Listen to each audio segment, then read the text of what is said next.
estudo do capítulo 5 do Apocalipse. Todo o capítulo até o versículo 9 está contido no vídeo anterior. Esse capítulo 5, se vocês reparam bem, com a Bíblia aberta, ele dá continuação à visão que São João, vidente, apóstolo, autor do livro do Apocalipse, tem da corte celeste, visão que já começa no capítulo 4. O capítulo 5 tem como título na Bíblia Ave Maria, o Cordeiro Redentor e o livro selado. O livro selado é uma linguagem para dizer o plano de Deus escondido para os homens, que agora vai ser revelado aos poucos. Esse livro tem 7 selos, 7 número da plenitude, da totalidade. Em síntese, o futuro é absolutamente desconhecido para os homens.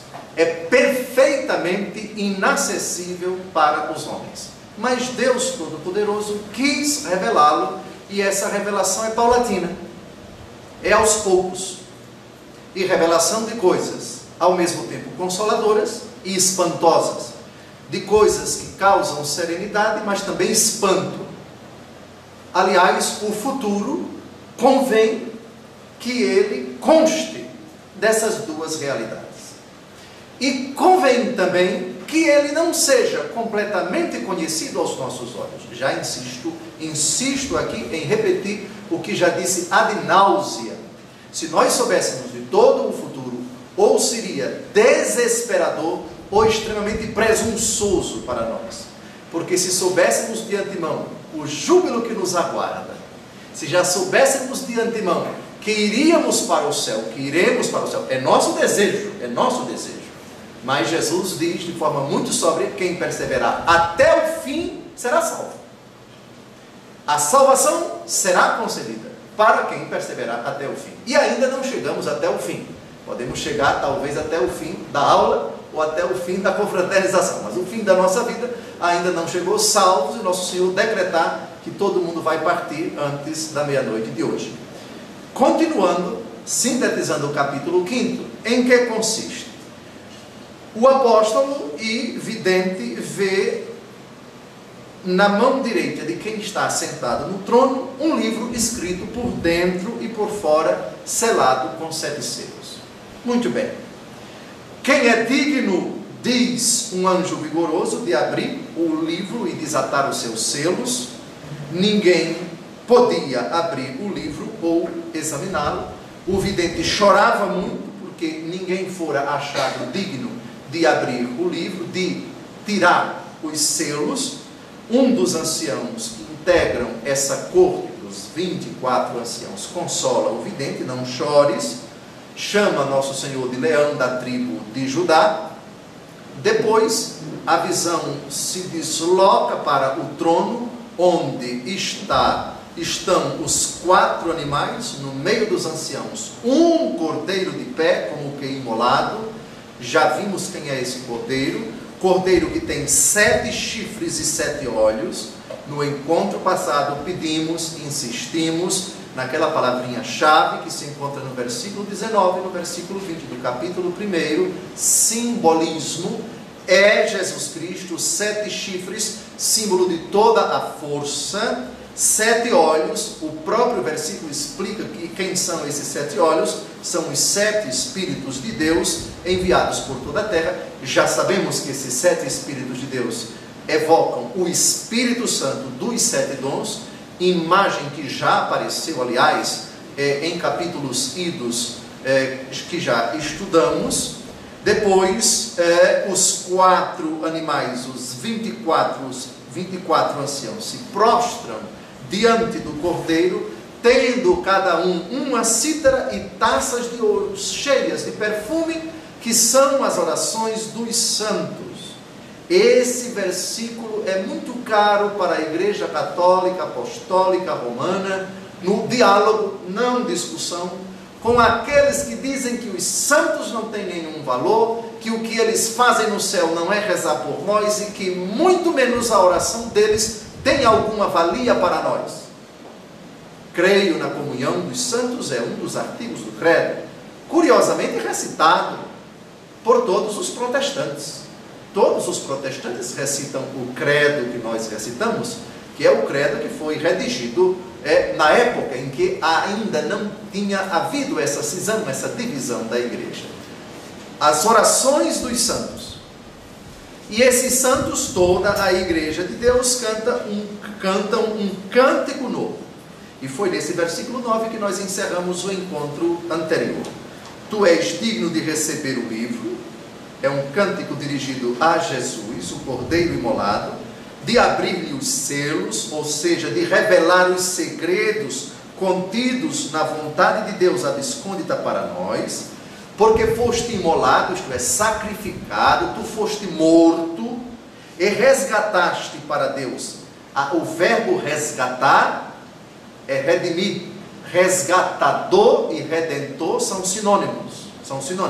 É um qualificativo bíblico muito profundo aplicado ao nosso Senhor Jesus Cristo, ao preço de teu sangue.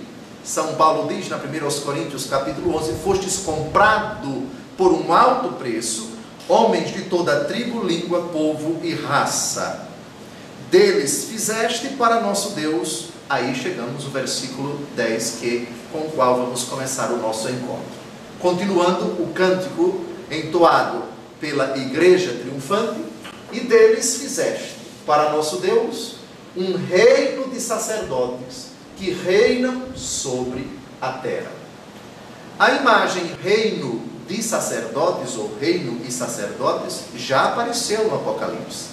Se vocês lembram, Apocalipse capítulo 1, versículo 6, e que fez de nós um reino de sacerdotes para Deus e seu Pai, glória e poder pelos séculos dos séculos. Amém. Como é que nós reinamos? Reinamos porque participamos da realeza de Cristo. Se Cristo reina, triunfa, é soberano sobre toda a terra, porque por nós morreu e ressuscitou, e ao ressuscitar triunfou sobre o demônio, sobre o pecado e sobre a morte, aqueles que são novas criaturas em Cristo, aqueles que foram lavados e santificados pelo sangue de Cristo, triunfam nele. Aliás, São Paulo é quem diz, eu vivo, mas já não sou eu que vivo, é Cristo que vive em mim. Quando a graça de Cristo reina em nós, nós reinamos com ele. Entenda-se, portanto, que não é uma realeza separada de Cristo, é uma realeza que brota da realeza de Cristo, é uma realeza decorrente da nossa comunhão com Cristo, da nossa pertença a Cristo. Somos reis nesse sentido. Certa feita, uma pessoa ouvindo, protestante evidentemente, ouvindo os católicos rezarem o terço, e eu participava, era padre. Então ela disse, eu sinto dificuldade em aceitar que quando vocês rezam esses mistérios gloriosos, que o último mistério que vocês rezam é, no quinto mistério, contemplamos a coroação de Nossa Senhora como Rainha do Céu e da Terra. Onde está isso na Bíblia? Está aqui. Todo rei tem uma coroa. A coroação de alguém na glória é simplesmente a constatação de que ela participa da realeza, do triunfo, da soberania de Cristo no céu. Mas a coroação de Nossa Senhora não é somente dela. Todos os que estão na glória estão coroados. Lembrem-se dessa imagem, que não é coroa no sentido material, coroa de ouro, de prata ou de bronze, coroa semelhante à coroa da rainha da Inglaterra e de outros reis que ainda existem aqui nesta terra. É uma imagem, um eufemismo para significar a participação no triunfo, na supremacia de Cristo na glória.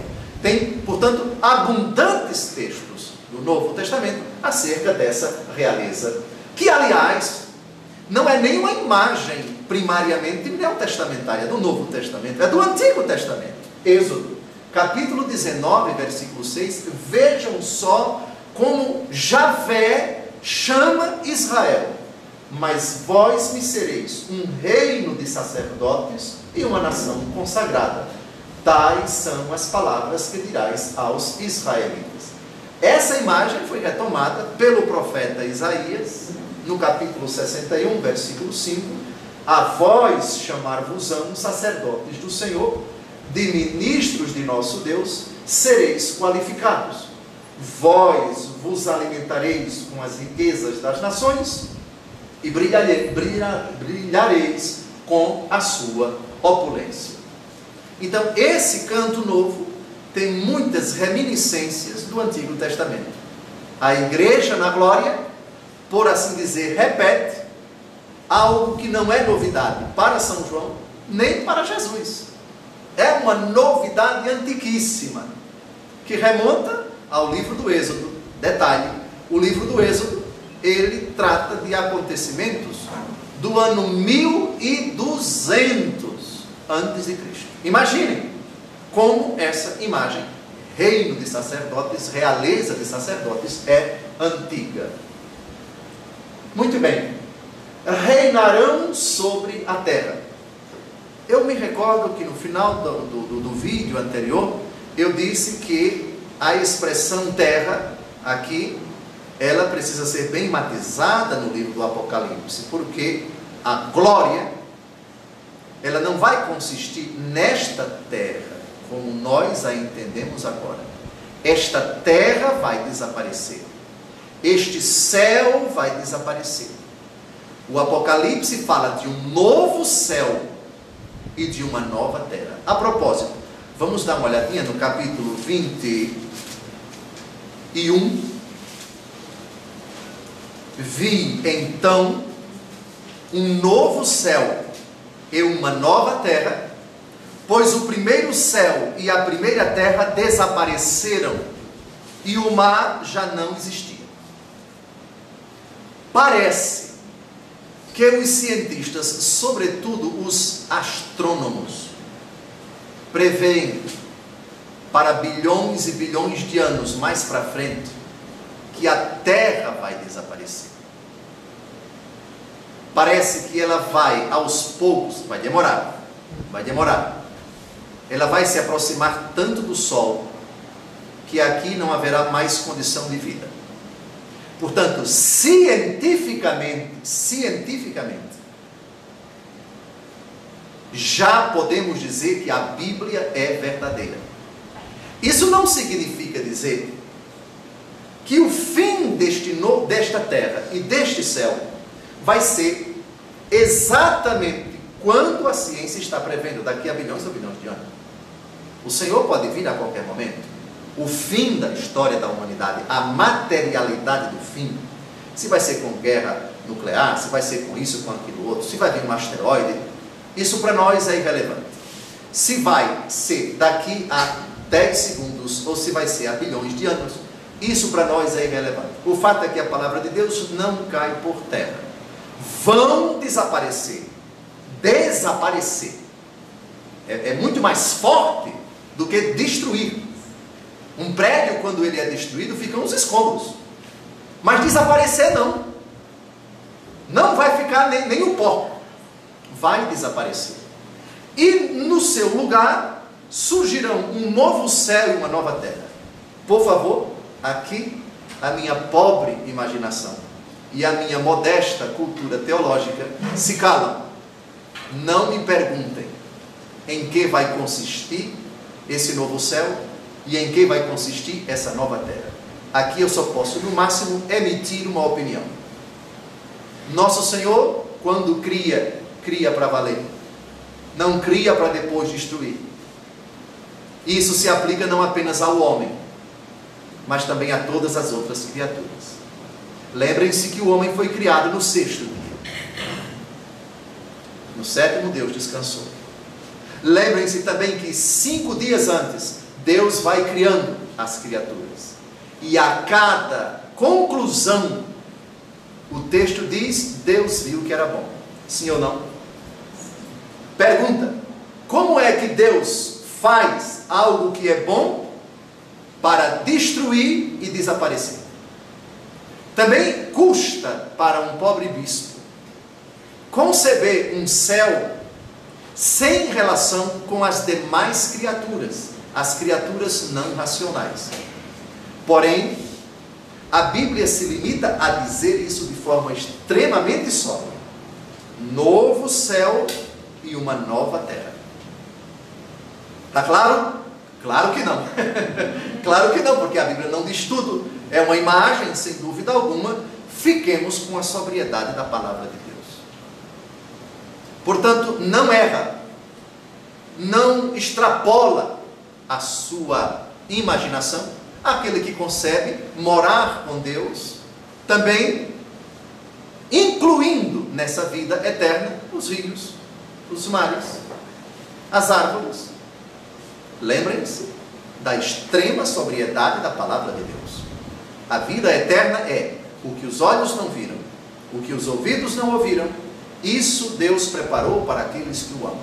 Fiquemos com a sobriedade categórica do Apocalipse. Vi um novo céu e uma nova terra. Está claro? Resposta: não. Então fiquemos assim, e convém que não seja claro. Fiquemos com essa imagem sugestiva e espero que isso aguce a nossa inteligência, a nossa vontade, o nosso interesse, e mais do que detalhes, a vida eterna desperta em nós o desejo de santidade já aqui na terra, para vivermos já agora o céu aqui na terra, como diz Santa Teresinha. Pois bem, reinam sobre a terra, reinam. Prestaram atenção no tempo do verbo. Aqui não estamos no futuro, nem futuro do presente, nem futuro do pretérito. Estamos no presente. Reinam sobre a terra. A realeza dos que pertencem a Cristo já é uma realidade agora. Pelo batismo e pela fé, vivendo na graça de Deus, já somos essa realeza. Pelo batismo, todos os fiéis batizados têm o sacerdócio real. Esse reinado já é uma realidade agora. Porém, é preciso dizer que por causa do pecado, e a possibilidade de pecar vai até o último instante de nossa vida terrena, não se trata de um reino ainda pleno, um reino na sua abrangência, na sua completeza, na sua totalidade, porque é um reino que pode ser perdido. Porque com o pecado, Satanás pode reinar na nossa vida. Porque com a possibilidade de pecar e permanecendo em pecado mortal, essa realeza é perdida. Lembrem-se que Jesus chama o demônio de príncipe deste mundo. O príncipe não reina, mas está ali do lado, sorrateiro, para quando perdermos a realeza de Cristo com o pecado, ele é que passa a reinar na nossa vida. Muito bem, então, que reinam sobre a terra é uma realidade já presente agora e que atingirá a plenitude na glória. Muito bem, vamos ao versículo 11. Na minha visão, ouvi também, ao redor do trono, dos animais e dos anciãos, a voz de muitos anjos, em número de miríades e de milhares de milhares. A expressão miríades, ela não é muito comum na língua portuguesa, mas ela tem um primo, vamos chamar de milhões, ou se quisermos de bilhões. Está bem? Digamos assim que é uma medida, uma quantidade para quantificar, para medir, para numerar a quantidade de anjos. Miríades de miríades, ou seja, milhões de milhões e milhares de milhares. Reparem, esse trono, quem é que está sentado no trono? Primeiro, Deus Pai. Jesus, como recitamos no credo, está sentado à direita de Deus Pai.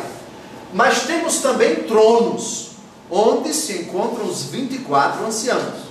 Então temos um trono central e temos tronos que estão ao redor do trono de Deus Pai, do trono de Deus Filho. Os 4 animais, nós já sabemos, são os representantes da criação. Um tem face de homem, outro tem face de leão, outro tem face de touro e outro tem face de águia. É a criação extremamente, a criação com tudo aquilo que ela possui de homem, inteligente e de volitivo, de inteligência e de volição, pensar e decidir, homem, touro, a força, leão, o atrevimento, a ousadia, a coragem, e a águia, a capacidade de chegar às alturas. É tudo aquilo que há de nobre, que há de forte, que há de ousado, que há de inteligente. Enfim, são os 4 representantes da criação. E os 24 anciãos, 12 mais 12, já citamos aqui o significado de 12 tribos de Israel, dos 12 apóstolos do Cordeiro, representantes da antiga aliança, da nova aliança, do judaísmo e do paganismo, todos redimidos pelo sangue do Cordeiro. Voz de muitos anjos. Então, José, os anjos têm uma linguagem? Tem. Quem se recorda de como começa o hino à caridade da primeira carta de São Paulo aos Coríntios? Ainda que eu falasse a língua dos anjos, se não tiver amor, não serei nada. É um hino muito bonito. Língua dos anjos. Por favor, língua aqui também é uma expressão que não pode ser interpretada ao pé da letra. Eles não têm língua como nós temos, eles não têm corpo, eles são seres espirituais, mas falam, mas se comunicam entre si, louvam a Deus e falam também com os homens. Lembrem-se que nesse mesmo capítulo, um anjo se dirige ao vidente. É lógico que a linguagem dos anjos nós não compreendemos, salvo se Deus conceder a capacidade de compreender essa linguagem. Só que aqui estamos no êxtase. A rigor, ninguém consegue compreender a linguagem de Deus, salvo se Deus utilizar uma linguagem que nós possamos compreender, como de fato Ele se utilizou, falando conosco por vozes no Antigo Testamento, por meio dos profetas, e no Novo Testamento por meio do seu Filho Jesus Cristo. Mas essa língua dos anjos, ela é absolutamente incompreensível para nós. Cada um de nós, nesse momento aqui, tem o seu anjo da guarda. Certamente os anjos se comunicam entre si. Nós não conseguimos ouvir. A nossa audição não consegue alcançar, porque não estamos no nível da imanência, da matéria. Estamos no nível puramente espiritual. Excepcionalmente, os anjos da guarda podem falar conosco, podem nos avisar, podem nos advertir, podem nos mandar recados, podem até se materializar, como aconteceu no caso de Ló. Ló foi visitado por anjos. Abraão, no carvalho de Mambré, recebeu a visita de 3 anjos que se materializaram e assim por diante. Muito bem, a voz de muitos anjos. Eu quero crer, e aqui a gente precisa citar os relatos de muitos santos, de muitos místicos da igreja, que se trata um anjo só falando de uma melodia belíssima, de um canto, de um fascínio, algo extremamente fascinante, sedutor, que infunde uma paz inaudita, uma alegria incomensurável. É algo jamais... Imaginem vocês a Filarmônica de Berlim, de Nova York, todas juntas. Não é nada, é muito mais belo, é muito mais profundo, é muito mais doce, mais sonoro, mais suave aos nossos ouvidos. Imaginem todos os anjos, a voz de muitos anjos. É algo que aqui eu humildemente me calo, porque não posso descrever mais. A voz dos anjos. E também digo, vejam, a voz dos anjos maus é o extremamente oposto ao que eu acabei de dizer. Se a voz dos anjos bons, se a audição daquilo que eles falam infunde no nosso coração a paz, a alegria, o encanto, uma música bem tocada, uma melodia, como ela traz paz ao coração. Agora imagina uma música barulhenta, aquela gritaria, aquele barulho. E há determinados gêneros musicais, por favor, não é exagero, não é exagero. O que muitos místicos dos tempos modernos disseram acerca de certos gêneros musicais barulhentos, não apenas com letras claramente satânicas, com mensagens subliminares, ou não tão subliminares, mas já bem explícitas. Mas também o barulho, aquela coisa irritante que perturba, que leva a pessoa a ficar fora de si. Evoca lá de longe a voz de um anjo decaído. Agora vocês imaginem vários anjos decaídos falando de uma só vez. Como te chamas? Meu nome é Legião. Eu fico imaginando, é o diálogo de Jesus com o possesso. Meu nome é Legião porque somos muitos. Eu fico imaginando, naquela hora, o som que nosso Senhor ouviu. Devia ter sido um som terrível. Sabe aquele barulho irritante, que enerva, que assusta, que apavora, que intimida, que perturba, que deixa uma pessoa completamente em parafuso, como diz os jovens, desesperada, angustiada. Deve ser algo assustador, o extremamente oposto da voz dos anjos bons. Eu vi a voz de muitos anjos, em número de miríades e de milhares de milhares. Vejam, não dá para colocar uma máquina calculadora aqui para tentar quantificar os anjos bons que integram a corte celeste e que atuam aqui na terra. Cada pessoa tem o seu anjo da guarda, portanto, pelo menos 7 bilhões e tantos milhões de anjos da guarda. Se confirma o ensinamento de muitos padres da igreja, que cada família tem o seu anjo da guarda, cada cidade tem o seu anjo da guarda. Ao anjo de Laodiceia escreve, ao anjo de Tiatira escreve, ao anjo de Sardes escreve, ao anjo de Laodiceia escreve. Temos muito mais que 7 bilhões de anjos bons atuando na terra, mas é impossível imaginar quantos integram nesse exato momento a corte celeste. É, digamos assim, uma forma humana que São João escolheu para descrever uma quantidade incomensurável de anjos. Deem uma olhada, por favor, no capítulo 7, versículo 9 do Apocalipse. No capítulo 7, versículo 9: depois vi uma grande multidão que ninguém podia contar. Aqui é de pessoas. Eu penso que podemos afirmar isso categoricamente também para os anjos. É uma grande multidão que ninguém podia contar. Aqui, ela não é exaustivamente quantificada. Miríades de miríades, é como se na língua portuguesa nós disséssemos bilhões e bilhões e bilhões e bilhões e bilhões, e coloque bilhões nisso, porque não dá para colocar em nenhuma calculadora, em nenhum supercomputador, porque é uma quantidade inimaginável. Anjos que circundavam o trono. Quem são? A corte celeste que se une às criaturas visíveis para exaltar o Cordeiro imolado, o único digno de abrir os selos. Não são poucos os místicos, os doutores, os santos da igreja que tiveram experiência não só do céu, mas também aqui na terra. E são muitos aqueles que descrevem na hora em que a Santa Missa é celebrada. São muitos anjos ao redor do altar, adorando o Senhor, em humilde adoração.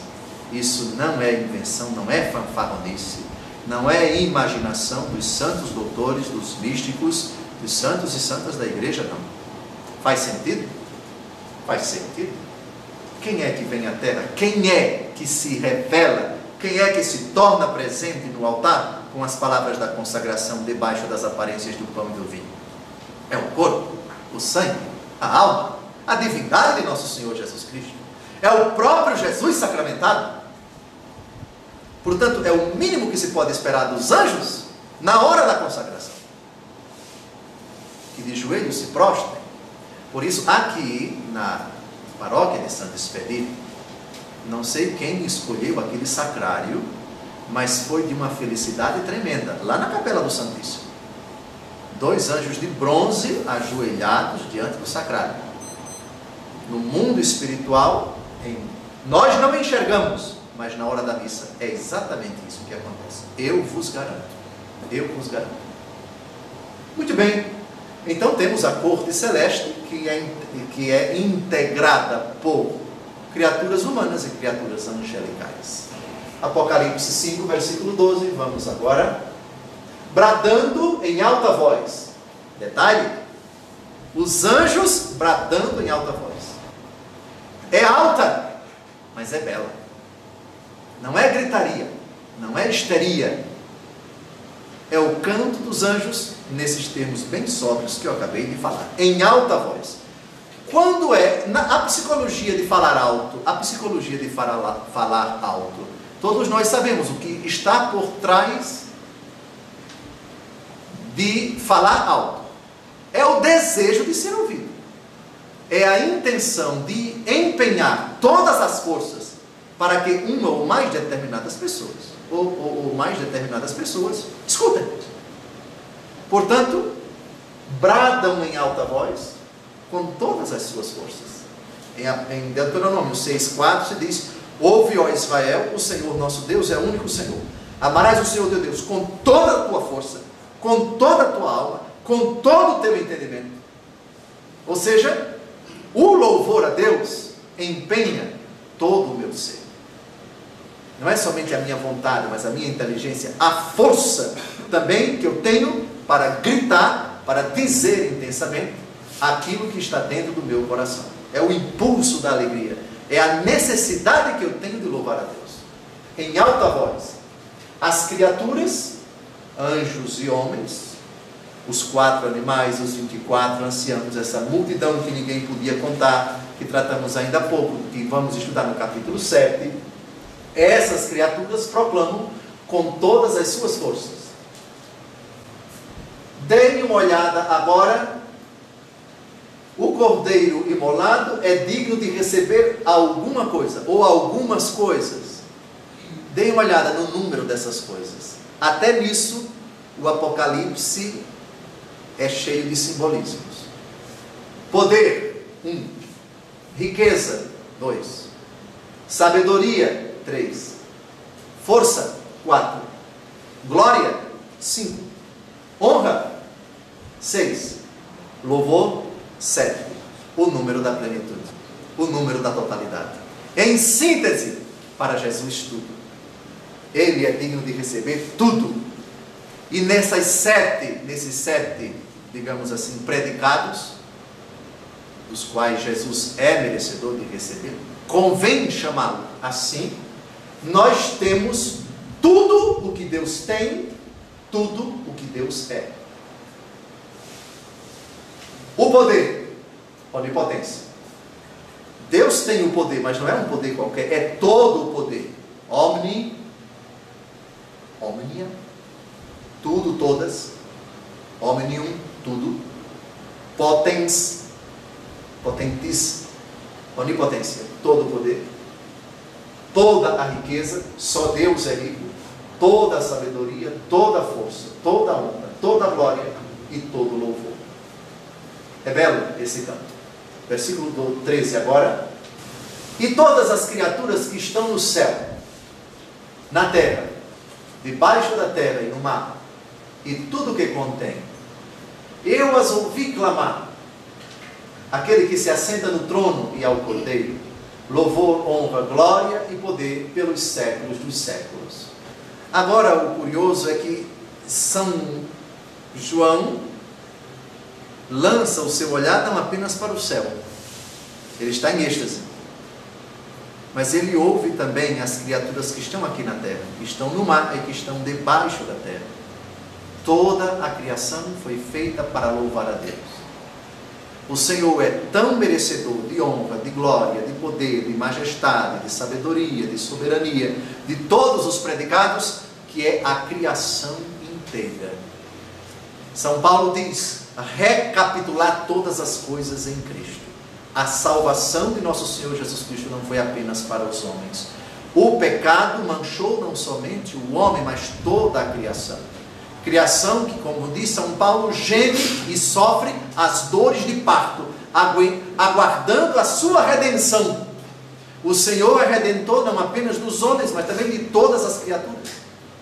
E as criaturas também participam desse louvor celeste. Aquele que está sentado no trono e ao Cordeiro. Quem é que está sentado no trono? É Deus Pai.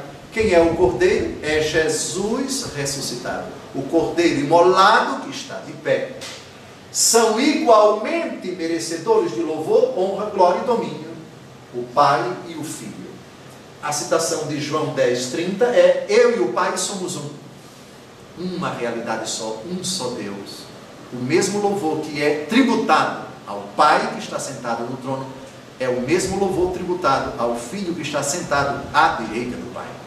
Nós cristãos professamos a fé na Trindade, e segundo essa fé, Jesus é Deus com o Pai e com o Espírito Santo. E finalmente, parece que é o último versículo do capítulo 5, versículo 14: e os 4 animais diziam amém. Os anciãos prostravam-se e adoravam. Quem são esses 4 animais? Os representantes de toda a criação. Eles aparecem pela primeira vez no capítulo 1 do livro de Ezequiel e aparecem de novo no capítulo 4 do Apocalipse de São João. Santo Irineu, bispo de Lyon, viu nesses 4 animais o simbolismo dos 4 evangelhos.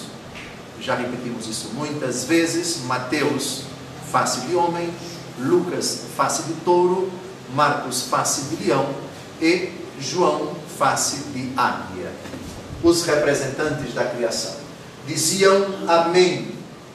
Amém é o próprio Jesus Cristo. É uma expressão, uma assertiva que significa é verdade. Amém, ou amen em inglês. É verdade. Jesus disse: eu sou o caminho, a verdade e a vida. Esse texto já apareceu em Apocalipse 3:14. Ao anjo da igreja de Laodiceia escreve: eis o que diz o amém, isto é, o verdadeiro, aquele que é a verdade, a testemunha fiel e verdadeira, o princípio da criação de Deus, Jesus. Eis o que diz Jesus. Amém significa verdade, é verdade. Prostravam-se e adoravam. Adoravam a quem? Adoravam aquele que estava sentado no trono, Deus Pai, e o Cordeiro imolado que está sentado à direita do Pai, nosso Senhor Jesus Cristo. Bem, à guisa de síntese, este capítulo encerra essa que é uma das muitas visões do apóstolo e vidente João, e é o prelúdio, por assim dizer, da abertura do que tanto São João está aguardando. São João está chorando muito. Não chores, diz um dos anciãos, porque o Cordeiro foi achado digno. E ele vai abrir agora os selos paulatinamente. E com a graça de Deus, em fevereiro, quando retomarmos, nós vamos começar a conhecer o que Deus tem revelado para o futuro da humanidade. Repito, são coisas ao mesmo tempo espantosas e consoladoras. Não existe um único versículo do Apocalipse assustador que não esteja inserido ou numa frase, ou num versículo, ou num capítulo que tenha uma grande consolação. Por outro lado, não existe um único versículo consolador no Apocalipse que não venha acompanhado, ou que não seja precedido de algo assustador. Mas, Dom José, não é muito contraditório? Não. A própria vida, a nossa própria experiência, até de quem não acredita em Deus. Pergunte para ele se ele vislumbra no mundo em que nós estamos apenas coisas boas e não admite a possibilidade de um sobressalto, de um susto, de uma tragédia, de um assalto, de uma... enfim, vivemos nessa expectativa. Pois bem, transpondo isso para o mundo bíblico, trata-se dos planos de Deus, seja naquilo que Ele quer, vontade, ou naquilo que Ele permite. Eu não quero, mas eu permito, por um especial desígnio meu, que não compete a vocês conhecer qual é, mas mais para frente vocês compreenderão. Se não totalmente nessa vida, vão compreender na outra. Porque Deus permite que determinadas coisas aconteçam, que determinadas pessoas ajam e fiquem impunes. Por que determinadas coisas têm que suceder desta forma? Não nos é dado saber agora. O fato é que o bonito da leitura do Apocalipse é que cada versículo assustador, espantoso, vem acompanhado ou se segue após ele algo extremamente confortador. Em síntese, as chaves da história estão com o Senhor. Jesus tem as chaves dos infernos, do céu e também da aventura humana. A história está em suas mãos. Nada escapa do seu desígnio, do seu poder e da sua divina e misteriosa providência. Muito obrigado. Boa noite.